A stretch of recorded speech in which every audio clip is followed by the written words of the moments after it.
Okay, so welcome everybody. Welcome to tonight's funding webinar. For those that have not come across me before, my name's Aaron Coggan. I'm the head of clubs and membership. I've been with Archery GB for about 10 years now, and in my volunteer life, I'm currently chairman of my hockey club.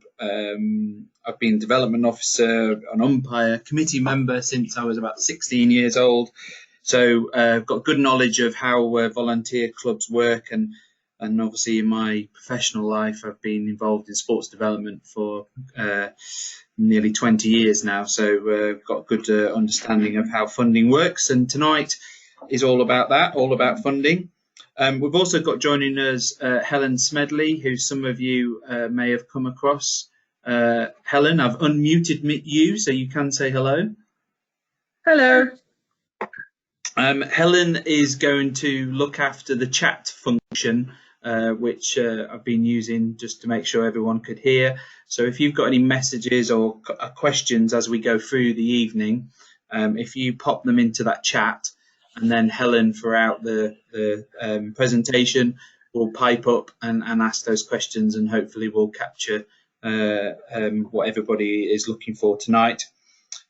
We've also got Toby Andrews with us tonight, who's listening in. He's our Regional Development Officer for Southern Counties, so he's available for local support for those clubs from SCAS. So contact details will be available at the end for all three of us. So if you need to get in touch with us, they'll all be there. So this is the agenda we're going to run through tonight. There's quite a lot of information, but we are recording the webinar, and also we'll be sending the slides through as well afterwards.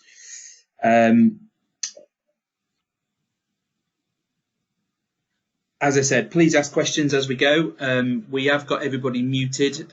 We've got about 19 people on the call, so to have people unmuted would obviously get a lot of feedback. But type those questions into the chat function, and Helen will get to those. So to start with, we're going to look at the general overview of sports policy and funding in the United Kingdom.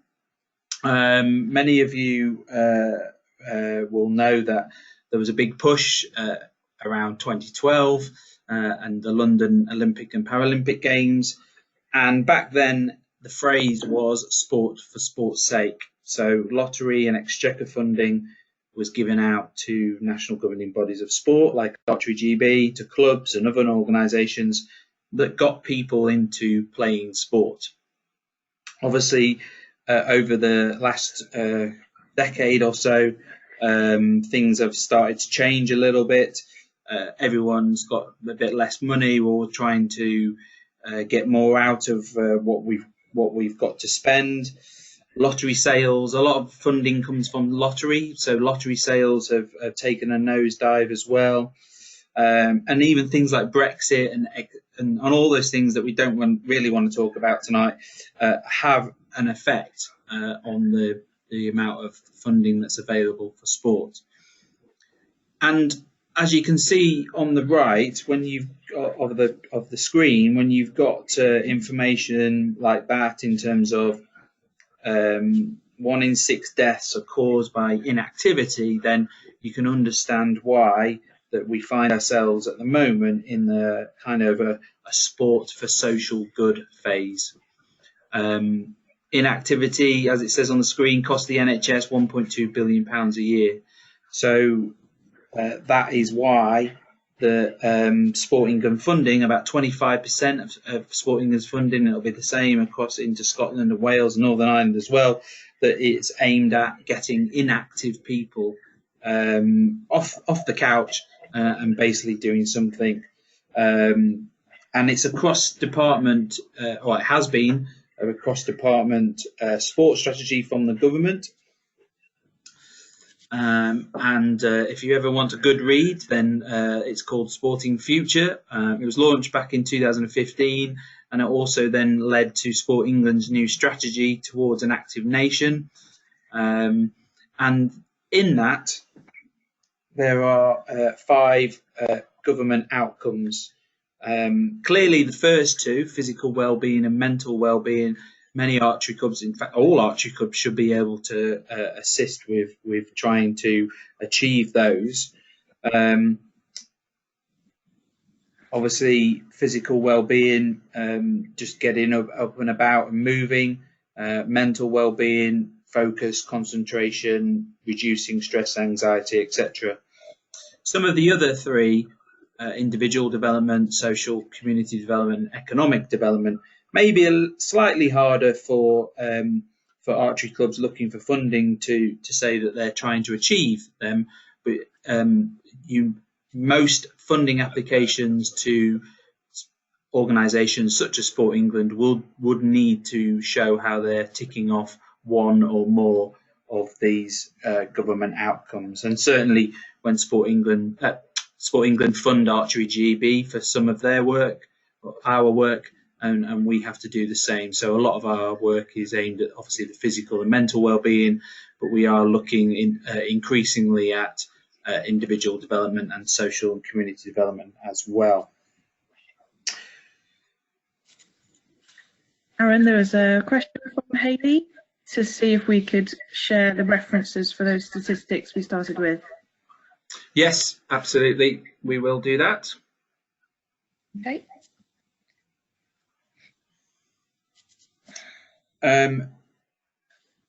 But all of that government strategy and things like that, and the changes that we've seen over the last few years with reduction of funding, and certainly Archery GB's had to prove why we need the funding, and where we will try to find other bits of funding. There is funding out there to be gained, but it needs to be against the funders' outcomes.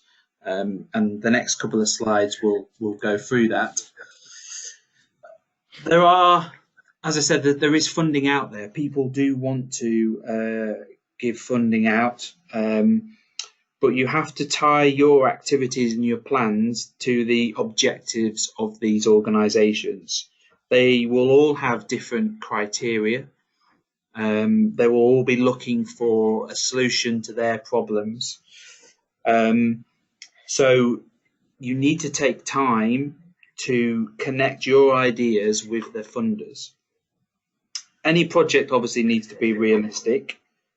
Don't overpromise, but at the same time realise that a project can only deliver small objectives, probably won't be funded.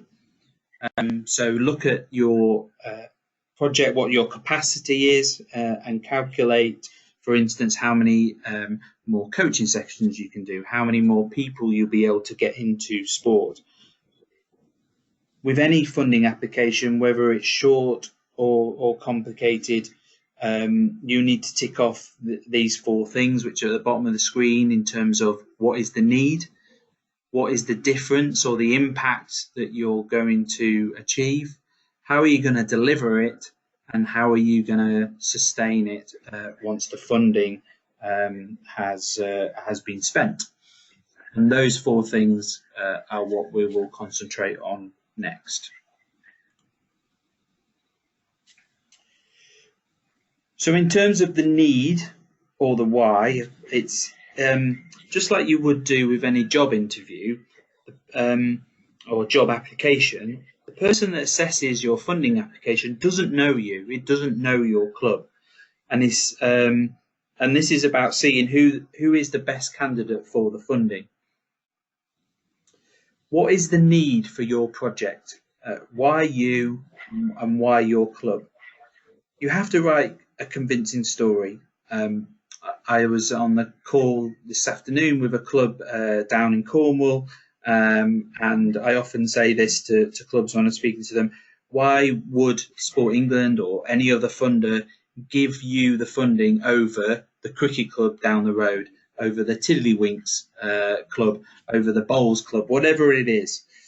You've got to tell the funder about the problem that you've got and how you're going to solve it, and why your project is the right response to that need that you have identified. A strong application will ideally provide evidence. So what research and statistics have you got from your members? Do you know why you get leavers? Do you have waiting lists? And letters of support are really key to bringing your project to life. And the next slide really brings that to life a little bit. A few years ago, Valley Bowman of Huddersfield went to Sport England for some funding, and this was their toilet. As you can see, suitable for some people and not suitable for a lot of people. So this was the information that they gave to Sport England. Obviously, like every archery club, they were running beginners courses, which attract a whole range of different people. But after they joined the club, they found that the majority of young people, female, disabled and older individuals, were obviously put off by the primitive sanitary arrangements. So that photo was part of their application. So that, you know, if you're going somewhere and we say we need to improve our toilet facilities, have a look at the picture. That obviously brings it to life for somebody who could be sat 200 miles away assessing an application and wondering why, you know, which club to give it to.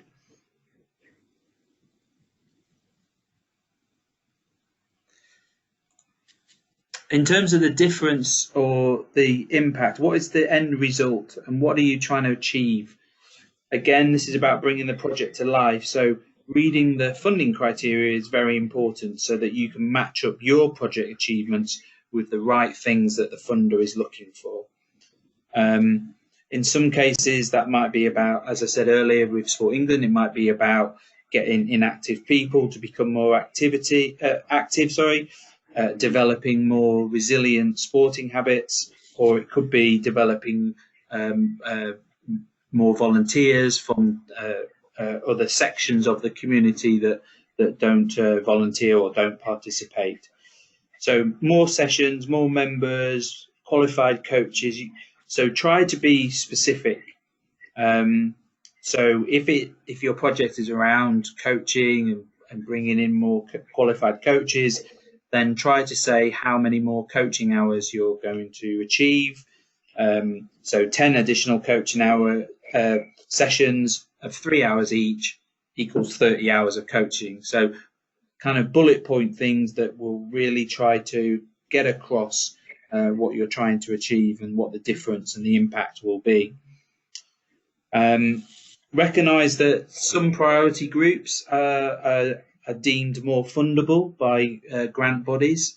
So it may be that you want, you know, to grow your club. You may want to get more women and girls involved in archery. You may want to link with a local mosque or another faith organisation to increase the diversity in your club, or work with a local leisure centre or whatever it might be in your area. So some of the words potentially to use would be kind of improve and increase or reduce inactivity. Things kind of not to say would be things like replace or replacement. People like Sport England don't like giving money for replacement equipment, but they would give money for new equipment if it's bringing new people into the sport. And this next slide shows the kind of difference in the wordings that we want to try to ensure that archery clubs' funding applications can get across. You can see two statements here. So the one on the left, it's very obvious in terms of what they want to do. We'd like £5,000 for replacing our aging beginners bows, and we hope to train up 2 coaches to level 1. Now, you can see the difference with the statement on the right. So the difference in the words in terms of we've got a growing club, we need additional equipment, and removing some of those words such as replacing and we hope to do, in terms of we want to try to be a bit more specific in terms of what we're trying to do. The one on the left obviously doesn't show how you're planning properly for the future. It doesn't show, who these people are, what their impact is going to be. But obviously the statement on the right does show that you're going to have 20 beginners bows, you're going to have coaches, etc. To how many more people will use those bows, how many more people will be coached.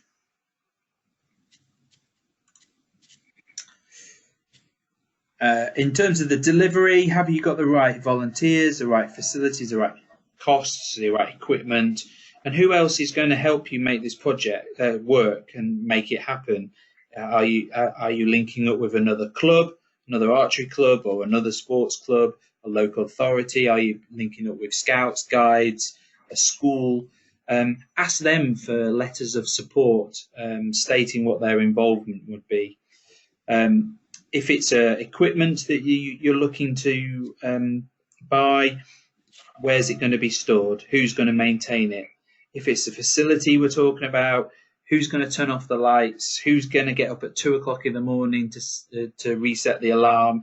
Who's going to clean it? Who's going to maintain the building? And with all of these things, if it's an additional thing that your club is trying to achieve, your bills are going to go up. So consider a sinking fund to replace equipment, or replace or maintain / replace your facility in however many years it needs to. So briefly explain how you're going to attract participants to the projects, what resources you'll need to put on, and obviously if you're working with other organisations, explain how they will help deliver. And then finally, the sustainability, or the what happens next. There is limited funding out there, and you won't be able to come back in 2 or 3 years' time and ask for the same funding for the same project. So does your income meet your bills and your payments that you have now? Lots of clubs rely on beginners courses, have a goes taster sessions to bring in additional income. But what happens if those dry up at any stage? Where would you source your funding from? And the majority of it obviously is coming from your members. So in a lot of cases, when clubs take on a facility or build a new facility, I do talk to them about looking at your finances and seeing where that money is going to come from in 2-3 years' time. And in some cases, about putting up your membership fees. It's not something I say lightly, but obviously you've got to think about the future and show good management. So again, with some of the applications, you'll be asked to provide additional paperwork, and that might be a 5-year financial plan. It might be looking at looking ahead and seeing where your costs are going to change and where you can reinvest some of those monies into different areas that you weren't paying for before.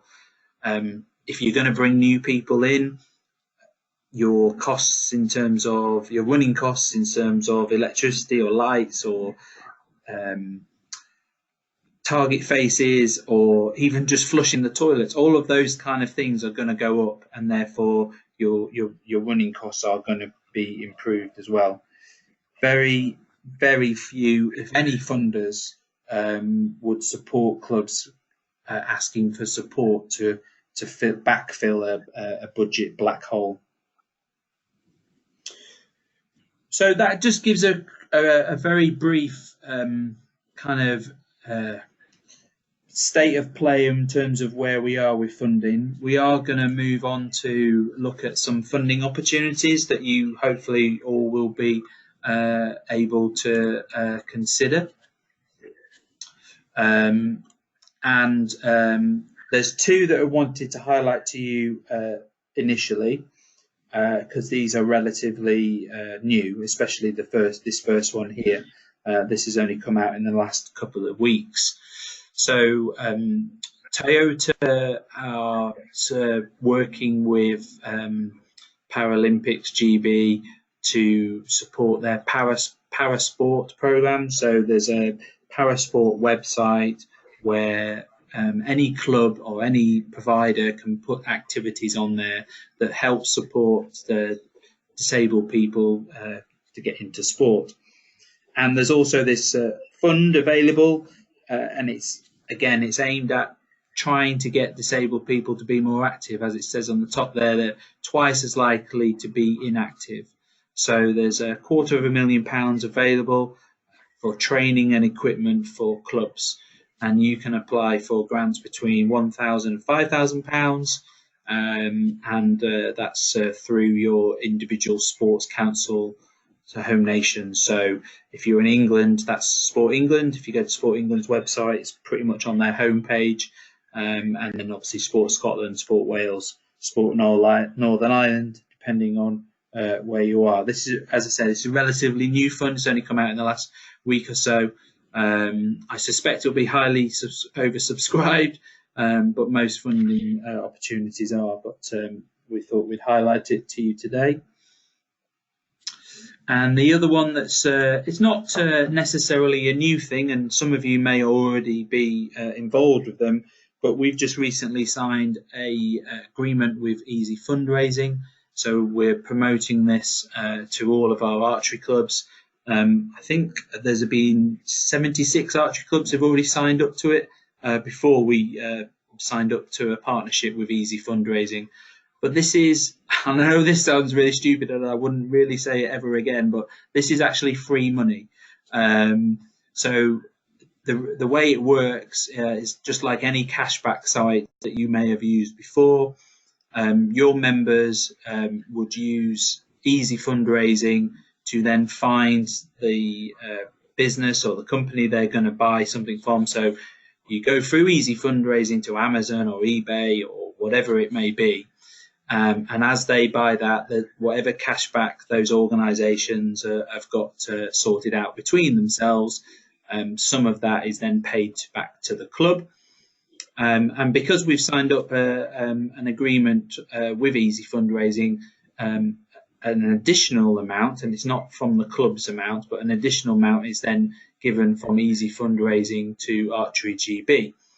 And I've agreed with my colleagues internally that money will be ring-fenced for the clubs that sign up to this. So we're not keeping hold of that money. We're going to give that back to the clubs that sign up.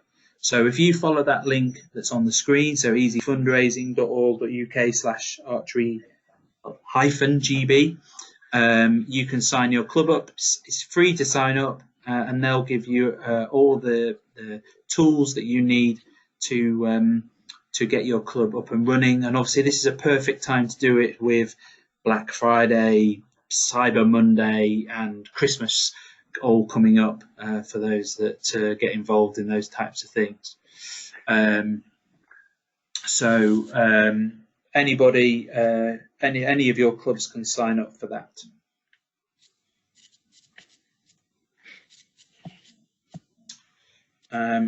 So when you registered for tonight's webinar, we did ask some questions of you, and these are some of the answers that you gave in terms of what you were trying to look for.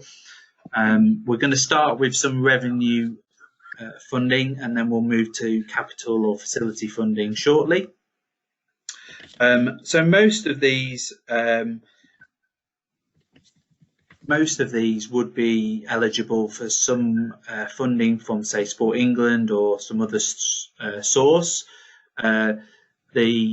The one in orange, I've highlighted that just to say that obviously the word replace, as we talked about earlier, wouldn't want to use that, but upgrading or purchasing additional beginners kits is obviously a much better phrase to use.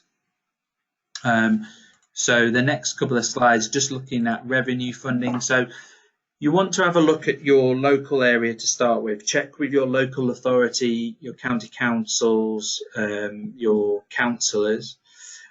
Obviously, at the moment, with an election on the horizon, there may be restrictions with some of that. But my local authority gives out grants 4 times a year for new sports projects or events. And the county councillors also have a pot of money to give out in each of their wards as well. So definitely make friends with your local councils and local councillors.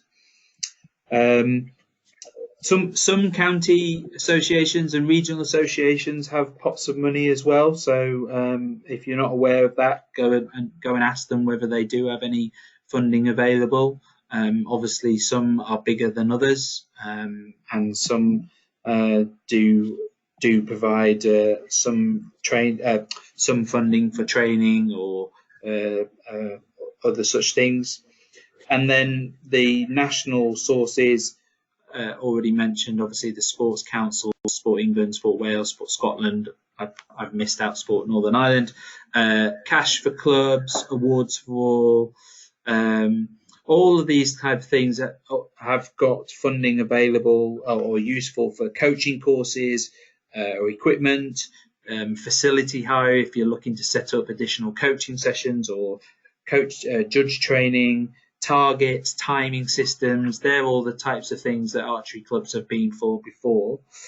And when we talk about revenue funding, we're basically talking about anything that will get people into taking part in that sport, but anything that's basically not nailed down.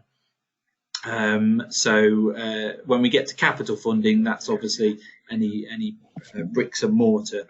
But revenue funding, if it's targets, even containers or anything like that, anything that can be transported to an additional venue if you have to move, that's what revenue funding is. We've just got a couple of questions. Yeah. Thank you for your questions about easy fundraising. Yes. I think just double check that link. It's not taking us to the right page at the moment. Okay, all right. Well, apologies for that. That's the link we were provided, so we'll make sure that we'll get that right. Yeah. And Declan asked, clubs who are already using easy fundraising automatically get attached to Archery GB? Yeah. So those clubs already using it, there's no change in what you do. You still get the same level of cashback. It's just that Archery GB wouldn't get any cashback from what you do, what you and your members would do, because you've already signed up to it previously. But that's not a problem at all. You just continue to use the system as you would. And Dominic mentions that you live, which seems a similar system. Yeah, there's different systems out there. Easy fundraising. I remember my hockey club signing up to easy fundraising about 10 years ago, and we have not really used it that much. But they've obviously, in the last couple of years, undergone a bit of a change, and now they're approaching governing bodies to showcase what they can do and how clubs can raise some funding for them. If you've got something else that works for you, then don't use that. It's just an opportunity for those clubs that perhaps are not doing anything to get on board. Okay. Okay. Thank you for those, guys. Just a quick note about the Sports Governance Code. So anybody that is applying to UK Sport England for funding would need to ensure that their organisation, their club, ticks off the sports governance requirements. Now, there's 3 tiers. Archery GB is covered by this as well, and we are affected by tier 3. But tier one clubs applying for Sport England funding would have to maintain that they meet those requirements. Now, a lot of them, I highly suspect that all of your clubs will meet those requirements. So things like you're properly constituted, clear purpose, membership based, you have regular committee meetings and decision makings recorded. Committee members are subject to regular elections, ideally not serving more than 9 years. You've got a bank account, 2 independent signatories, that kind of thing. So most of that stuff, I suspect, all of your clubs should tick them off. The one thing that's come up recently is around conflicts of interest. So one of the clubs that's actually quite close to me at home, it has applied for Sport England funding recently, and they were asked to have a conflict of interest policy. Now, the criteria also states that at least 3 people on the committee are unrelated or non-cohabiting. So again, what they're trying to do there is just to make sure that the people that are making the decisions about where the funding goes isn't the people that are receiving the funding, for instance, and obviously making sure that at least 3 people on the committee are unrelated or non-cohabiting. Again, making sure that things are done in a proper way. But that might be something that will raise its head more and more as you look at funding.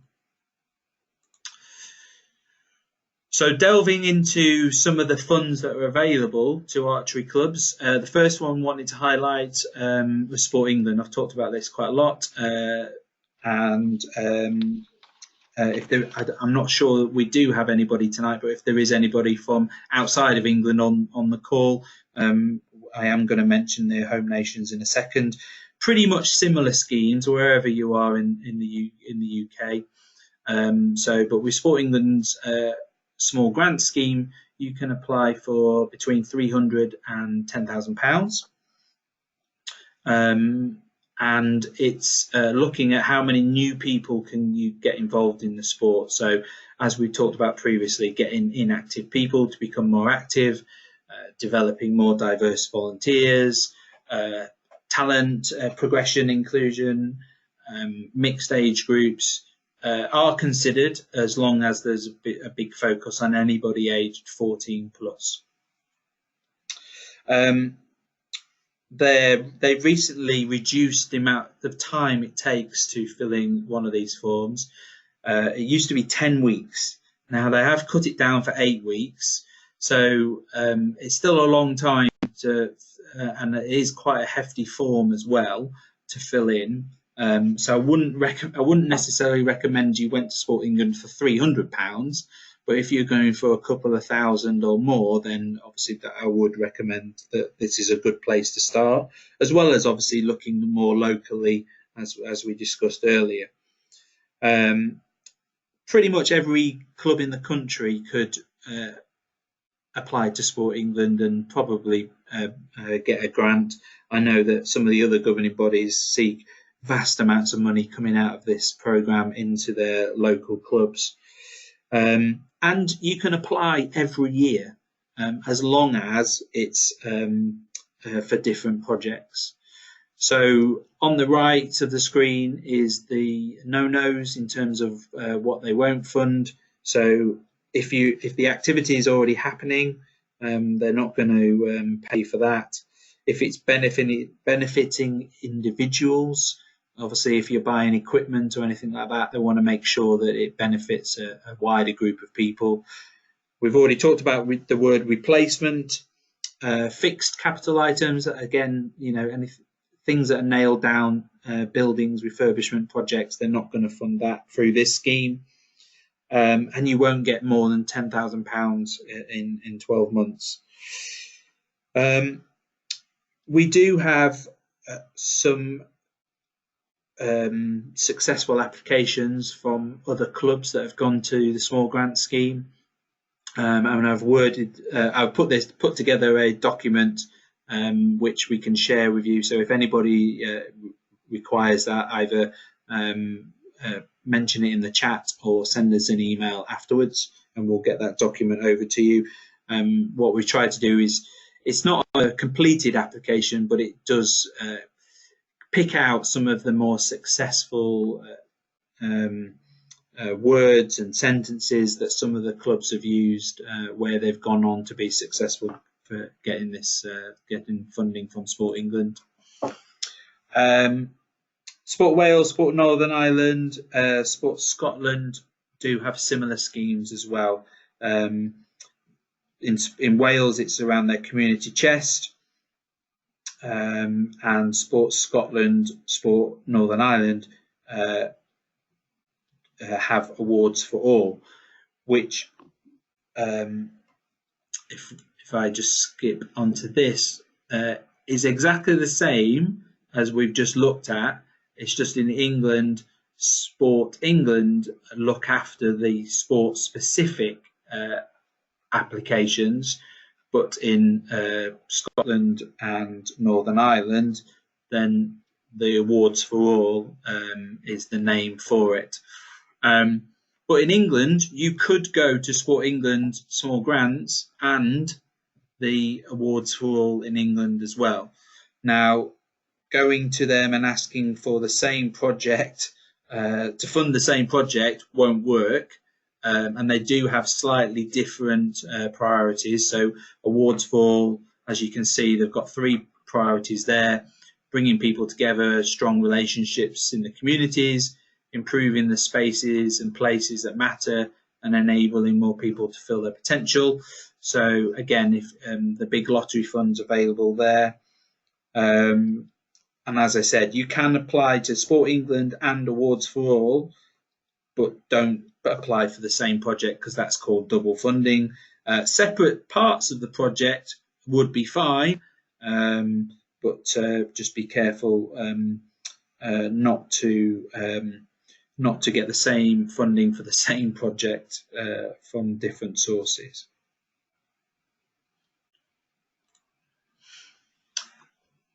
Those people in England may have heard about your county sports partnerships. They've gone through a bit of a rebrand recently. They're now called active partnerships. And the link there will take you to a page where you can find who your active partnership is. Once again, these partnerships have been working alongside governing bodies of sport, working alongside Sport England, and many archery clubs have had really good relationships with these partnerships, and it's led to funding, training opportunities, and much more. Lots of them have funding officers and local information that's relevant for your area, training courses they provide for sports clubs and coaches, etc. Again, their policy has changed in line with the information I was talking about at the start of the webinar, but funding and club support still remains a heavy part of their work, their function on a local basis. So if you've not gone and found out who your active partnership is, as I said, go and find out who it is. If you have trouble getting hold of them, come back to us and we'll put you in touch with the right person. But as I said, many of them have funding search tools available on their website, and training courses for coaches, etc. In Scotland, there's lots of sports councils about, and in Wales and Northern Ireland, I'm not aware of any similar organisation. So your local authority would be your first point of call. So they're kind of the main sporting places I would recommend you go initially. There are other organisations out there, and these are the main 2 that I wanted to highlight. So every county area pretty much has a community foundation, and on the left there, you can see that you know, they've had quite a bit of money that they give out in grants. So if you follow that link to the community foundations, you can find who your community foundation is in your area. It's normally named after your county. So, for instance, Nottinghamshire Community Foundation, Leicestershire Community Foundation, etc., etc. They have people that will, in a lot of cases, they have people that are available to help you look for funding as well.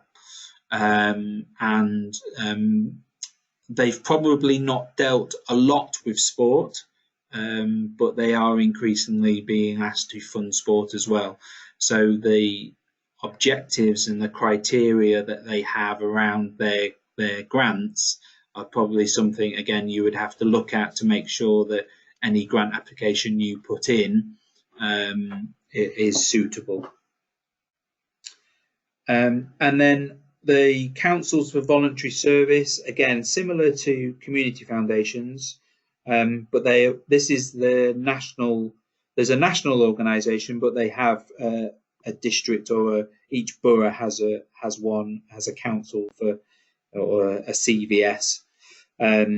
They have a central funding website. I use this website quite a lot. So it's actually called fundingcentral.org.uk.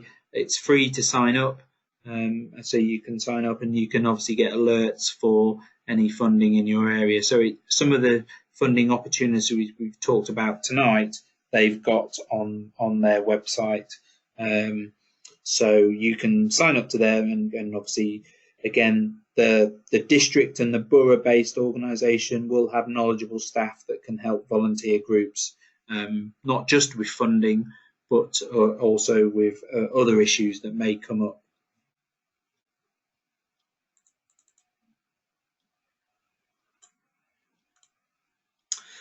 We do have a handy guide to funding. It's on our website in our handy guides page. It is, I know for a fact, it's slightly out of date. We try to update it every 3 months, but it is available to download off the website. And even though it's out of date, a lot of the information in there will be useful, and is definitely some of the information that I've talked about tonight. So top tips on successful applications, fundraising ideas. That's obviously something we're not talking about tonight, but I'm sure a lot of you do fundraising ideas, and it's got many pages of all different funding opportunities available up and down the country. And then the other source of information, and this is where Toby from our Regional Development Officer in SCAS has been really helpful by putting together this funding group on Learning Curve. Many of you may have heard about Learning Curve. If you haven't, get in touch with us and we can point you towards it. But all licensed coaches should have access to it, or can have access to it, and each On Target club can have an additional 2 sign-ups as well. But we do have a funding group on there, and again, a lot of the things we've talked about tonight are on there, and we'll be sharing more information on Learning Curve around that as well. So feel free to sign up to that.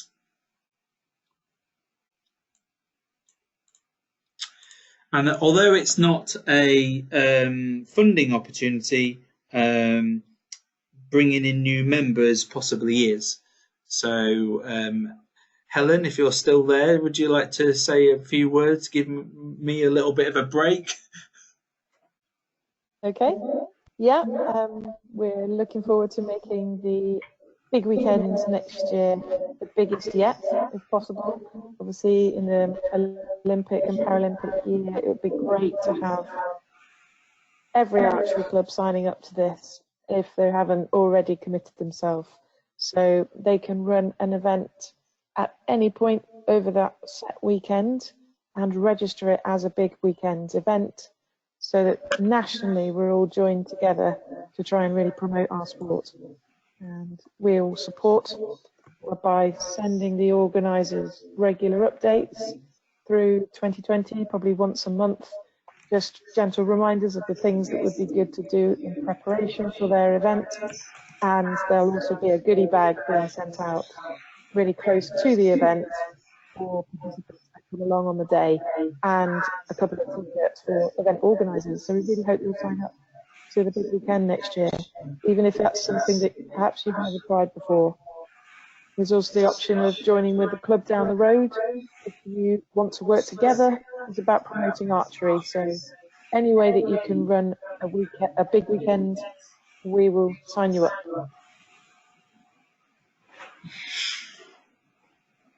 Okay, thanks for that. So then moving on in terms of, so that was revenue funding and a couple of extra things.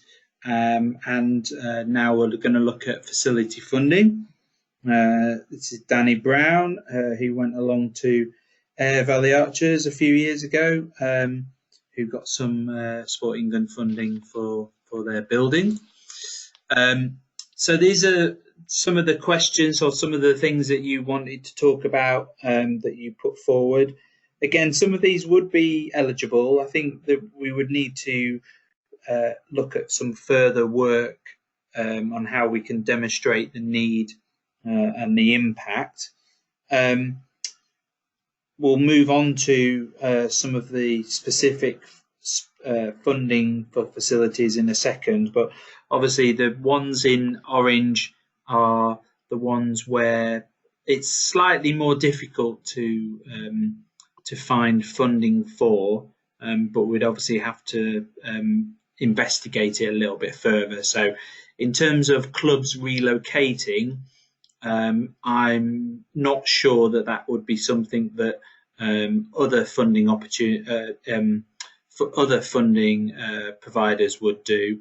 Certainly, I'm afraid at the moment, Archery GB doesn't have any grants or funds to be able to do that. It would be seen as more of a running costs thing for a club. So, however, if it was looking at buying additional containers because your club is growing and that's the reason you have to relocate, for instance, then obviously that could be something that could be looked at.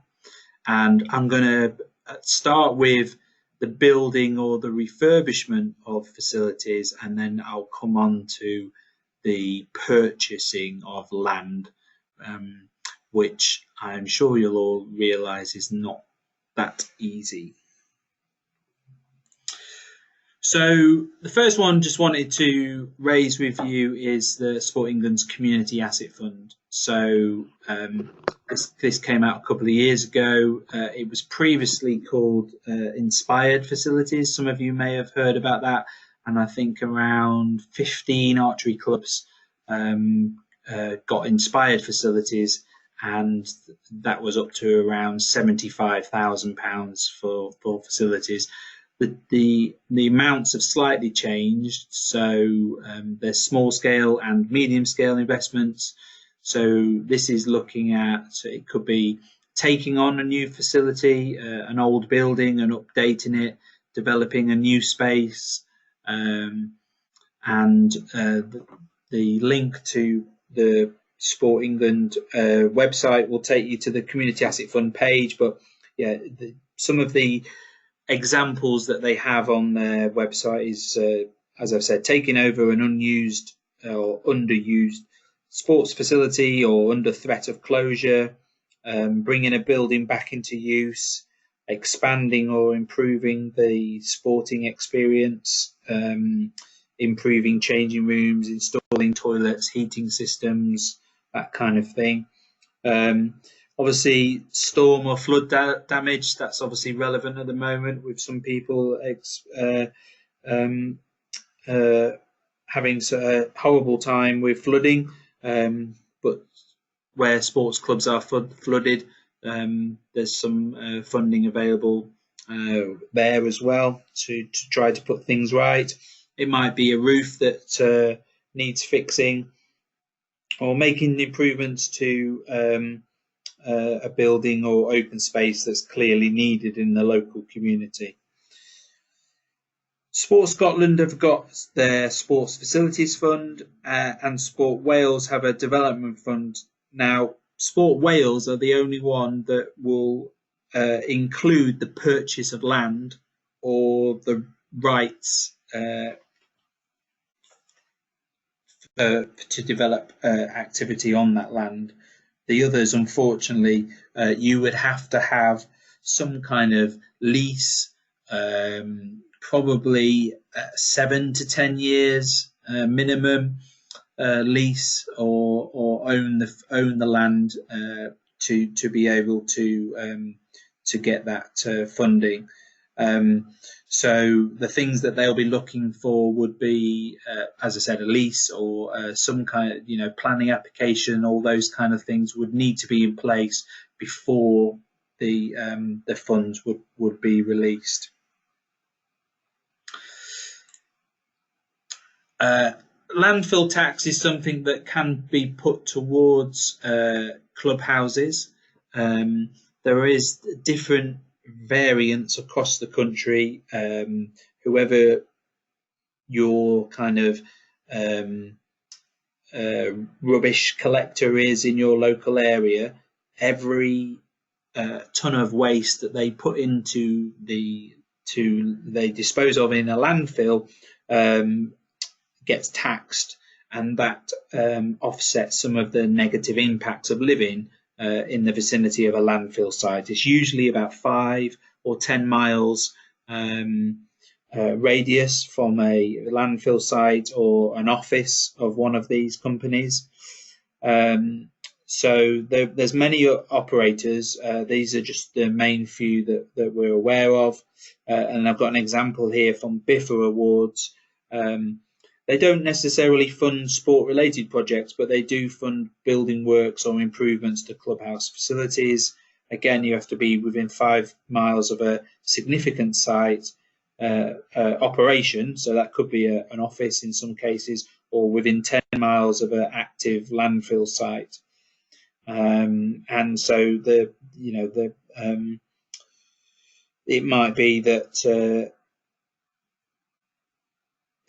that these operate in your area, and they might be suitable funding as well to look at. In terms of land, then, as I said, in terms of facility development, as I've mentioned, that it would be available to any land that has ownership or lease on a piece of land. Or the option to try and get a lease.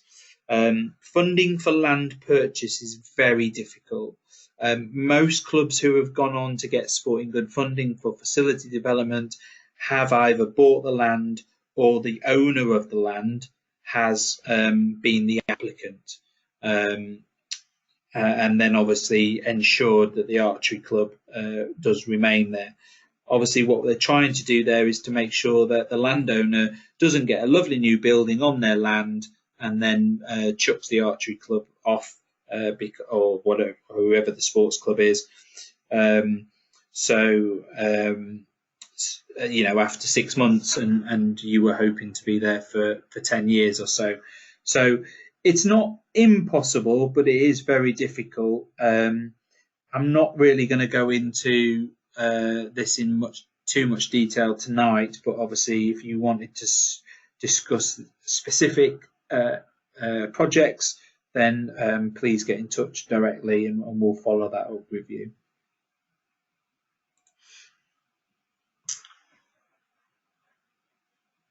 So that brings you up to who can help and what the next steps are. If you do apply for funding, then one of the things you'll probably ask for is to have some kind of development plan. And if your club doesn't have one, then I would obviously recommend that you do that. It doesn't need to be complicated. I've quickly put one together on the screen. It could be just 1 or 2 pages of what you're trying to achieve over the next year. But it's something that you can share with others. As I said earlier, getting friends with your local councillors or local sports development officer or whoever it might be, just brings to life a little bit what you're trying to achieve. And obviously, if you can share that with them, we would be pleased to receive your development plans in the office as well, so that we have some idea of what clubs are trying to achieve. And if anything comes up, we can always look at the plans and go, oh, okay, we've got 5 clubs here who are looking for a certain amount of funding. This funding might help them, and then we can obviously let you know what's going on as well. So what is your vision? What would you like your club to look like in 3 to 5 years' time? What's your strengths and weaknesses? What's your opportunities and threats? Who can help you achieve your aims? Who's going to take the lead of it? And as I said, keep it simple. It might not be, it doesn't need to be war and peace. It just needs to be something simple that everybody knows what you're trying to achieve, how you're going to get there. And it needs to be reviewed regularly, whether at your committee meetings or form a small working group that can take this forward. So download our handy guide, register for Learning Curve and join the funding group, and then identify what your key priorities are for your club, and then look at which funding streams might obviously support them. Come and talk to us in terms of us signposting you to opportunities, or asking for, as we talked about earlier, asking for some of the statistics that might help you, asking for successful applications, asking for which clubs in your local area have already done this. There's many clubs up and down the country that are willing to share their achievements and what they've done. So we can always find somebody who's done it before you, and hopefully give you a good steer on how to do it, and potentially avoid any pitfalls that they may have gone through. So we are quite close to finishing. It has been a whistle-stop tour through funding tonight. There's about 17, 18 of you on the call, and I'm sure that every single club is completely different.